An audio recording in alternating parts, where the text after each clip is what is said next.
আজকে আমরা ১০৭ ধারার মামলা নিয়ে কথা বলবো। আমরা অনেকেই এই ১০৭ ধারার মামলার সাথে পরিচিত। আসলে ১০৭ ধারায় কি রয়েছে?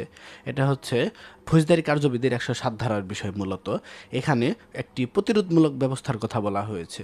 কেউ যদি আপনাকে ভবিষ্যতে মারপিট করবে অথবা হুমকি প্রদর্শন করে, ভয় ভীতি দেখায়, যেখানে শান্তি শৃঙ্খলা বিঘ্ন হওয়ার সম্ভাবনা থাকে, তখন ১০৭ ধারায় মামলাটি করা হয়। আপনি এই ১০৭ ধারায় মামলাটি করার পর কী ধরনের প্রতিকার পেতে পারেন? আপনি প্রথম পক্ষ হয়ে যখন মামলা করবেন, তখন দ্বিতীয় পক্ষকে নোটিশ করা হবে কোর্টে উপস্থিত হয়ে কারণ দর্শানোর জন্য।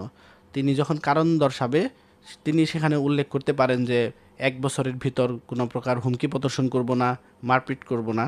কিন্তু তারপরেও যদি এ ধরনের কোনো অপরাধ তিনি করেন, তাহলে আপনি ম্যাজিস্ট্রেট কোর্টে প্রতিকার পাবেন।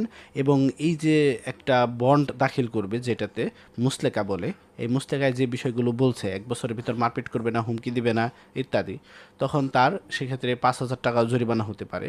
আর তিনি যদি আদালতের সমন বা নোটিশ অমান্য করে, তাহলেও তার বিরুদ্ধে ওয়ারেন্ট জারি হতে পারে। অর্থাৎ এই ৭ ধারার মূল বিষয় হচ্ছে, কেউ যদি আপনাকে কোনো প্রকার হুমকি প্রদর্শন করে অথবা ভয়ভীতি দেখায়, তাহলে আপনি ১০৭ ধারার মাধ্যমে প্রতিকার পেতে পারেন। আশা করি বিষয়টি একটু হলেও বুঝতে পেরেছেন। ধন্যবাদ।